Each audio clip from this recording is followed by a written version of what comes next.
Hi everyone, so a bit of a late one for me down at the unit. I am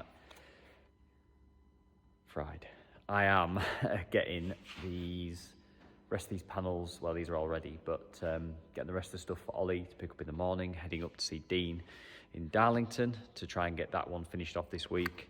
I'm going to be fitting this Schneider PTC 20 watt electric heater tomorrow because we fitted a battery with a distribution board in a meter box. It's not technically outside, but it's underneath a pathway and it's open to the elements. So we've put the DB in an enclosure and we're going to fit this along with a little thermostat inside the distribution board, which will bring this on when the environment in the distribution board drops below 5 degrees.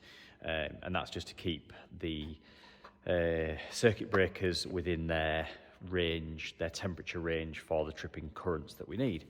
So yeah, just getting that ready. There's loads of other bits I'm trying to get ready as well. But yeah, I'm gonna get that all ready for Ollie for tomorrow, get my bits ready and get this emptied.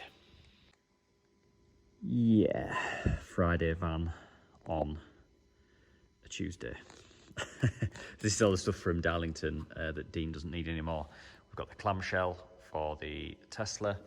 So we've got the other 4 there, but they've got Teslas in. So that's my first return. So we get 75 quid for that going back, which is decent. And yeah, get all the other crap out. So yeah, here we go.